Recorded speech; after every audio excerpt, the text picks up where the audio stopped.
তোমাকে এইভাবে কষ্টে দেখলে আমার খুব কষ্ট হয় গুড্ডি। আমার ভেতরটা যন্ত্রণায়। এই একই যন্ত্রণা আমারও হয়। হ্যাঁ, সেটা হবারই কথা, কারণ আমি জানি যে তুমি আমাকে তোমার প্রাণের থেকেও বেশি ভালোবাসো, এবং আমিও তোমাকে আমার সব কিছুর থেকে বেশি ভালোবাসি গুড্ডি। এটার মধ্যে কোনো মিথ্যে নেই। এবার যাই, বুঝলেন? দেরি হয়ে যাচ্ছে, অ্যাডমিশনটা করিয়ে আনি। ওরা কোথায়? আমি যাই তোমার সঙ্গে? না, আবার অনেকে অনেক কিছু বলবে, দরকার নেই। যখন কোনো ঘটনা তৈরি হয়নি তখনই লোকজন কত উল্টোপাল্টা কথা বলে ফেললো, যেগুলো বেসলেস।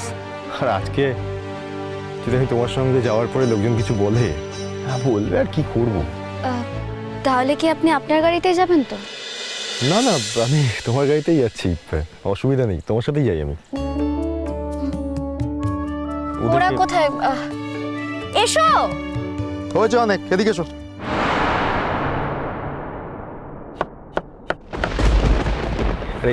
তুমি এই তঞ্চ কথাটা না করলেই নয়। কি বলছো তুমি? আমার সঙ্গে গুড্ডির এই তো সবে মাত্র দেখা হলো। আরে ও বাচ্চাকে স্কুলে ভর্তি করাতে নিয়ে যাচ্ছে, আমি ভাবলাম আমি গেলে ওর সুবিধা হবে, তাই। আর কতকাল এরকম অজুহাত দেবে তোমরা? নিজেদেরকে ঠকাচ্ছ, শুধু আমাকে ঠকাচ্ছ না, নিজেদের ঠকাচ্ছ। কেন? Okay fine, let's do one thing. এরকম যদি অবস্থা হয় যে তোমরা একে অপরকে ছেড়ে থাকতে পারছো না, তাহলে আমাকে বলো কি করতে হবে। আমি ডিভোর্স দিয়ে দিচ্ছি, তোমরা যাও সংসার করো, যাও। জুতাজিৎ, আমি বলছি যে এই বিষয়গুলো আমরা বাড়ি থেকে আলোচনা করি, এখন এসব কথা থাক। কেন? এখানে তোমার প্রেস্টিজে লাগছে, সাথে ড্রাইভার আছে বলে? কি মনে করেছো ড্রাইভার কিছু জানে না? ড্রাইভার সব জানে। ড্রাইভার কি মনে করেছো মনে মনে তোমাদের সম্মান করে? না, চাকরিটা করে বলে বাধ্য হয়ে তোমার ডিউটি করছে, নাহলে খুব ভালো করে ও জানে যে তুমি কি ধরনের মহিলা। ঘরের স্বামী রেখে বাইরে অন্য একজনের সঙ্গে ফুর্তি করছো, আর সেটা সারা জীবন করে এসেছো। কি ড্রাইভার দাদা, জানেন তো এটা? হ্যাঁ, মনে মনে আপনি এটাই ভাবেন তো? যুধাজিৎ, লিমিট ক্রস করো না। তুমি তোমার ওয়াইফের সাথে কথা বলছো, একটু মিনিমাম সম্মান করো। Don't forget. স্ত্রী স্ত্রী আগে স্ত্রী হয়ে উঠুক। আমার তো এখন ওকে দেখলেই মনে হয় পরস্ত্রী, আর তুমি বলছো স্ত্রী। তুমি এই কথাগুলো বলছো? তোমার মুখে এগুলো মানায় না যুধাজিৎ, তুমি একটা ভালো মানুষ। হ্যাঁ, আমাকে কি মানায় বলো তো? আমি বুঝতে পেরেছি আমায় কি মানায়। সবাই আমাকে তোলে দিয়ে চলে যাবে, পিষে দিয়ে চলে যাবে, বুকের উপর লাথি মেরে চলে যাবে, আর আমি ভদ্রতার পরাকাষ্ঠা হয়ে বসে থাকবো। এইটা মানায়, এটাই চাও তোমরা, তাই তো? হ্যাঁ, পারো বটে তোমরা। কত মানুষকে আর বোকা বানাবে বলো তো? আমার তো এখন গুড্ডির সাথে থাকতেও ভয় করে। প্রত্যেক রাতে আমি যখন শুই, আমার মনে হয় আমার এইখানে বন্দুকটা ধরে গুলি চালিয়ে দেবে, তারপর বলবে অন্য কেউ ওই দুষ্কর্ম করে পালিয়ে গেছে। ভেবো না তুমি তাতে ছাড় পাবে গুড্ডি। হ্যাঁ, আমি যদি মরি তাহলে তদন্ত কিন্তু হবেই। আর সবাই তোমার সম্পর্কে যা জানে, বিশেষ করে এই এলাকার লোক তোমাকে তো চিনে গেছে, তারা কেউ তোমাকে ছাড়বে না, এই কথাটা মনে রেখো। হ্যাঁ, আর একটা কথা বলি শোনো গুড্ডি, তোমাদের তো যথেষ্ট বয়স হয়েছে, একটু টায়ার্ড লাগে না তোমাদের? মানে এত এত এত প্রেম আসে কোত্থেকে তোমাদের? আপনি গাড়িটা চালান, আর আপনার যদি ড্রাইভ করতে কোনো প্রবলেম থাকে আমাকে বলুন, আমি নিজে ড্রাইভ করছি। কি ভেবেছো এইভাবে পারবে মুখ বন্ধ করে রাখতে আমার? হ্যাঁ,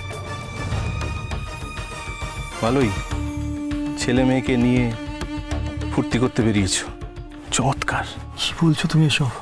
কি চরিত্রহীন মেয়ে তুমি, তাই না?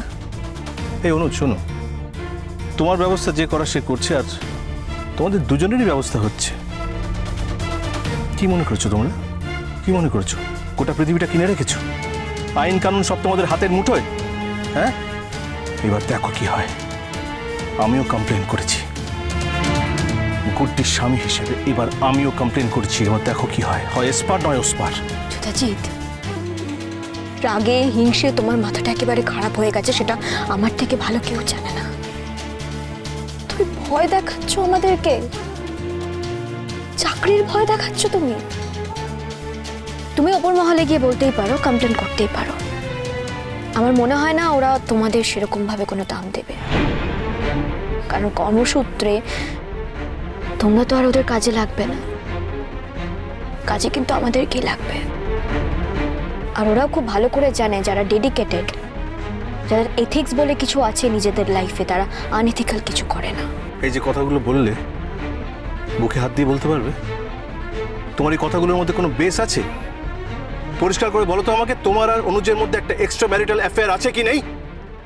আমি হাত জোর করছি তোমার কাছে, প্লিজ তুমি এই কথাগুলো বলো না। তোমার মুখে এই কথাগুলো মানায়, তুমি একটা ভালো মানুষ, তুমি একটা ডক্টর, তুমি কি বলছো এগুলো? Enough is enough. ও তোমার ওয়াইফ, তোমার এগুলো ডিজার্ভ করে না সোনা।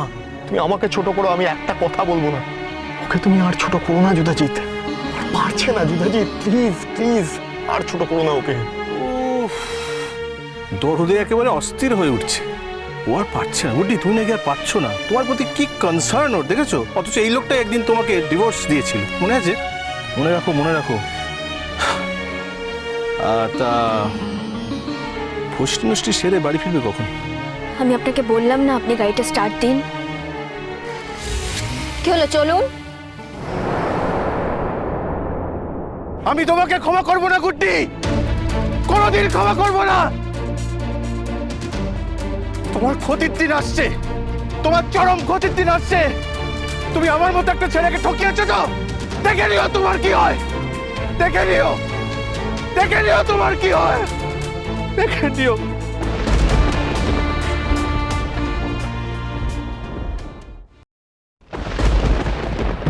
তোমার সঙ্গে আজ আমার কিছু ফাইনাল কথা আছে। আমার খুব টায়ার্ড লাগছে। টায়ার তো লাগবেই। বয়ফ্রেন্ডের সঙ্গে ঘুরে এসছো, টায়ার্ড হবে না? ঠিকভাবে কথা বলো। বয়ফ্রেন্ডের সঙ্গে ঘুরে আসিনি, আমার নিজস্ব কিছু কাজ থাকে এবং সেই কাজগুলো আমাকে একাই করতে হয়। সেটা তো তোমার নিজের কপাল দোষে। তোমাদের তাই মনে হতেই পারে, কিন্তু কাজগুলো তোমাকে করতেই হচ্ছে। হ্যাঁ, কাজই তো করার কথা। তুমি তো কাজ করতে এখানে এসেছিলে, কিন্তু এখানে এসে এত বেশি অকাজ করে ফেলেছো যে লোকেও আর চাইছে না যে তুমি কাজ করো। আমি তো শুনলাম পাবলিকও অ্যাজিটেটেড, শুধু তোমার অফিসাররা না। যা শুনেছো একদম ঠিক কথা শুনেছো। লোকাল লোকজন করছে কাজগুলো, তবে হ্যাঁ কিছু পাবলিক আমার সঙ্গেও আছে, আমার পাশে আছে, যাদের পাশে আমি সবসময় থেকেছি, যাদের সঙ্গে আমি সবসময় থেকেছি, তারা আমাকে প্রোটেকশন দিচ্ছে, আমি তাই কাজটা করতে পারছি। এইভাবে আর কতদিন চলবে বলে মনে করছো তুমি? তোমার তো ট্রান্সফার হলো বলে। ট্রান্সফার কি, তোমার ডিমোশনও হতে পারে। কোনটা হলে তুমি খুশি হও বলো? শোনো গুড্ডি, একটা কথা বলে রাখি, যা হয়েছে, যা হয়েছে সব তোমার কর্মের ফল। You are responsible for this. কাজের বাইরে ব্যক্তিগত জীবনে কি করছি না করছি সেটা নিয়ে কারোর মাথা ব্যথা হবার কারণ ছিল না। এরকম একটা ব্যভিচারী মহিলার কথা কেউ কেন শুনবে? আমি ব্যভিচার করেছি। তুমি সত্যি মনে মনে এই কথাগুলো বিশ্বাস করো তো? বিশ্বাস করতাম না, নিজের চোখে দেখার পর আমি।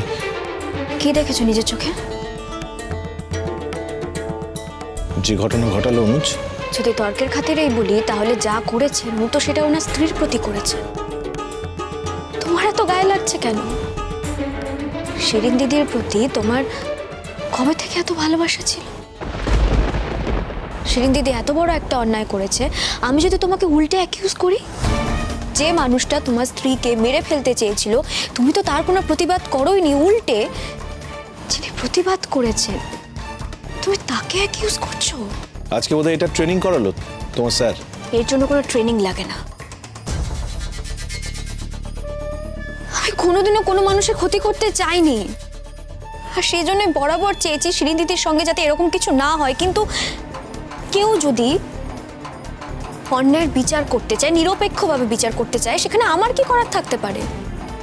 সেই মানুষটা যদি নিরপেক্ষ বিচার করতে চায়, ইনফ্যাক্ট নিজের স্ত্রীর ক্ষেত্রেও কোনো রকম কোনো কম্প্রোমাইজ না করে, শুধু আমার কেন? এই ব্যাপারে কারোরই কিছু বলার থাকতে পারে না। আর সেই সঙ্গে আমি একজন মেয়ে বলে তোমরা এই কথাটা জুড়ে দিতে পারছো যে স্যারের সঙ্গে আমার নিশ্চয়ই অন্য কোনো সম্পর্ক আছে, সেই জন্য স্যার এরকম একটা কাজ করেছে। এখনো তুমি তর্ক করছো? হ্যাঁ, এখনো তোমার মনে হচ্ছে আমরা সবাই ঘাসে মুখ দিয়ে চলি? এই গুড্ডি, আজ সকালে যখন বেরিয়েছিলে, বেরোবার আগে বলে গিয়েছিলে তুমি অনুজের সঙ্গে স্কুলে যাচ্ছ?